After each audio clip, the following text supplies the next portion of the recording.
On the 6th of April of this year, humankind reached a new milestone in spaceflight when the Artemis 2 crew reached the farthest distance from the Earth for 252,756 miles while orbiting the moon.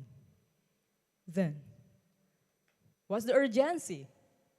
We are here on the Earth, and we have tons of social issues to be solved, from poverty, disaster vulnerability, education gaps, digital divide, and anything that we want to accomplish in sustainable development goals. So why should we care about and even govern those aerospace activities that are far from our reach and only happen to few of us? I could say that some of them do not actually realize that space technology benefits are very, very, very close with us today and could answer those mentioned issues. Or perhaps, in the opposite scenario, like in my life record back then, these kinds of benefits were far from my homeland, the Madura Island. It was valid because back then we didn't have direct access to space infrastructure such as the satellites for communications, Earth observation, and scientific research. Plus, we didn't have massive facilities to learn about aerospace and its disciplines in real time and interactively through planetariums or observatories. But what if I tell you that regardless of those limitations, our space still has shaped me so far in my expertise, research, academics, careers, and made massive impact on communities across the globe, and even dealt with my disability. Such a long story, so TMI. As an elementary student, I was very, very, very dyslexic to comprehend anything from textbooks. Until that Sunday afternoon, my brother named Taufan, who is 2 years older and reads very well, realized my struggle. And he brought me his illustration book collections with the expectation that I could enjoy learning with him.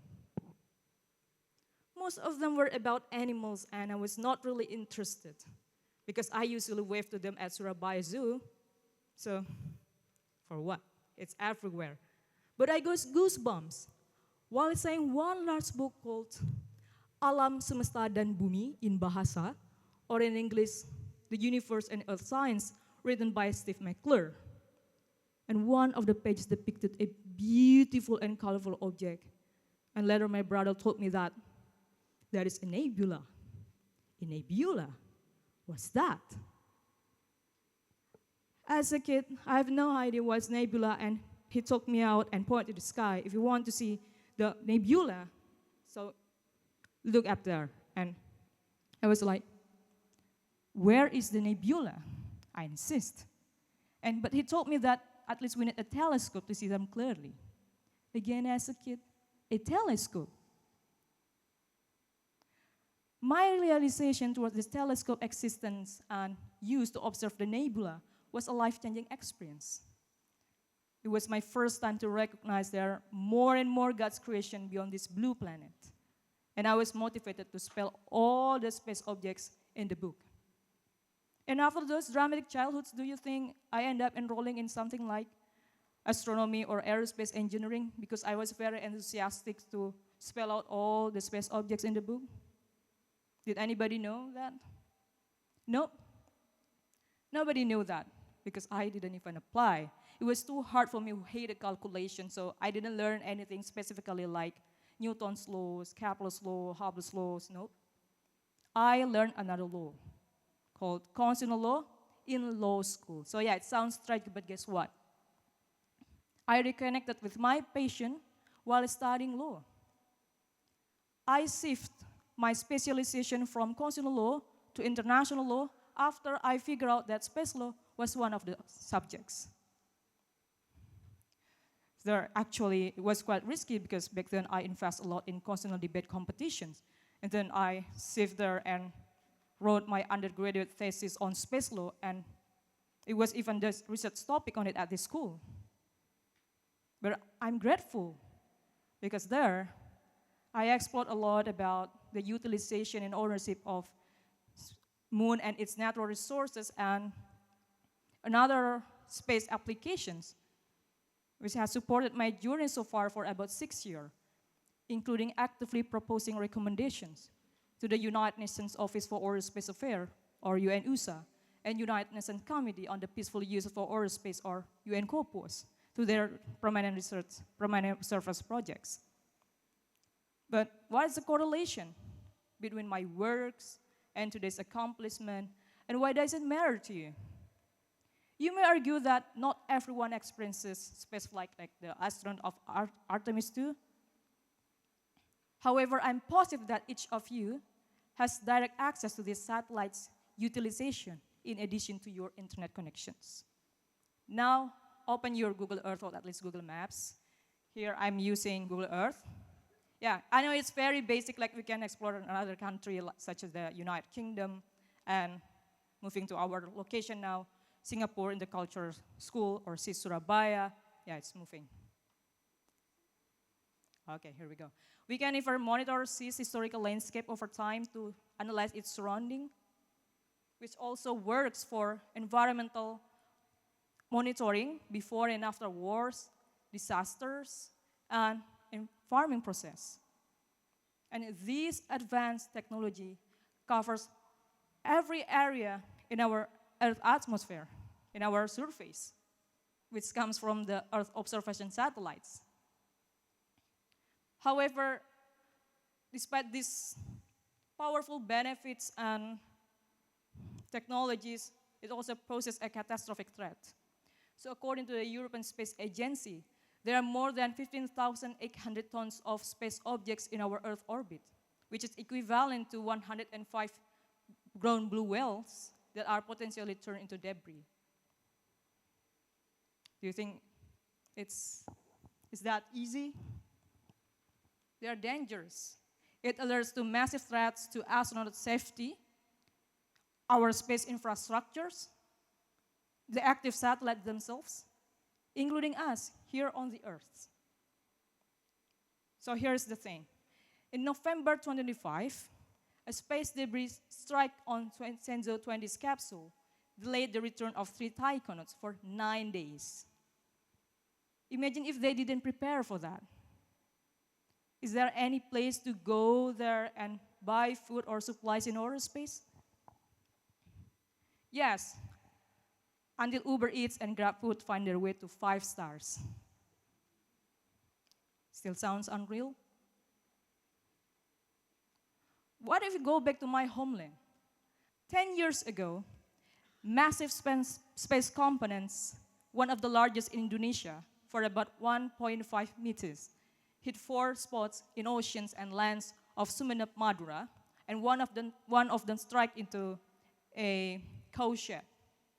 You might think that folks in Lampung and Banten have seen meteor showers passing around April 4th, but actually those are space debris, confirmed by Badan Riset dan Inovasi Nasional. Fortunately, they didn't crash into a specific building or injure anybody. However, it proves that space debris phenomena are around us and very common nowadays. We need to take action on it. And the worst scenario of it, the existing space debris can create more and more debris up there, and this reality in 2 words called the Kessler syndrome. The Kessler syndrome has a long-term impact with unpredictable timelines. 2 pieces of debris might collide this year and remain in orbits for decades before re-entering to our atmosphere. And I do think that we need to take a legal transformation on it. Because I could say that if we keep the same, space debris mitigation is a joke.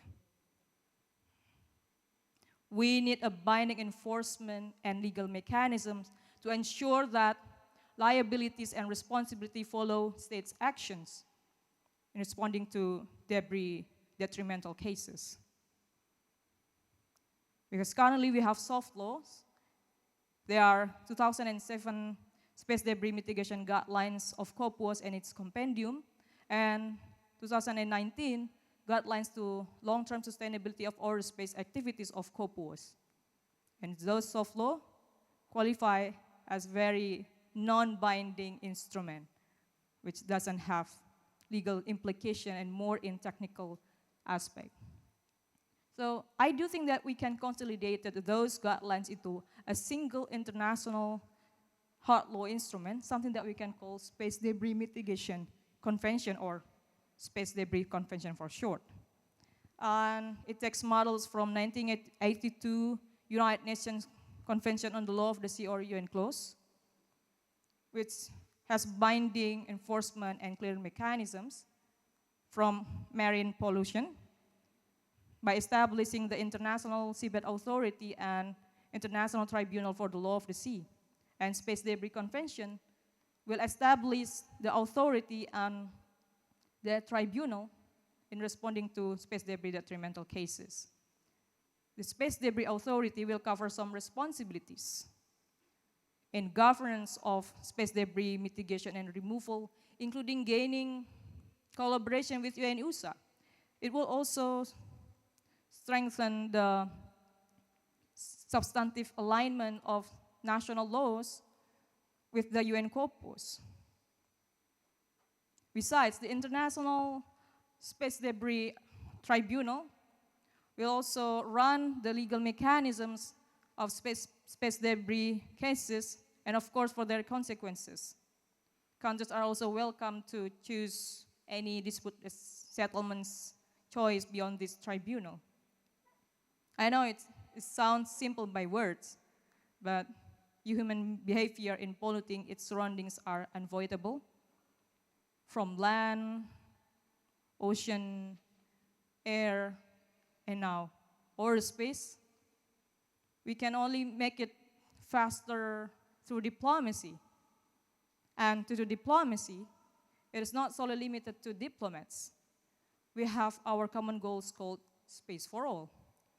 So whether you are a student, a teacher, a lawyer, an engineer, a parent, a father and mother, or a dyslexic researcher just like me, or perhaps another occupation that you might assume they do not have direct implication to space, like a farmer and a fisherman on Madura Island, our voice does matter. We only need to deliver our ideas, because no matter who we are equally important in making an impact. I said by the Maduris, lakona lakone, kenenga kenenge. In every responsibility, in every corner. I'm Farah Yasmin from Madura, Indonesia. Barakallahu fikum, Matas Kelangko.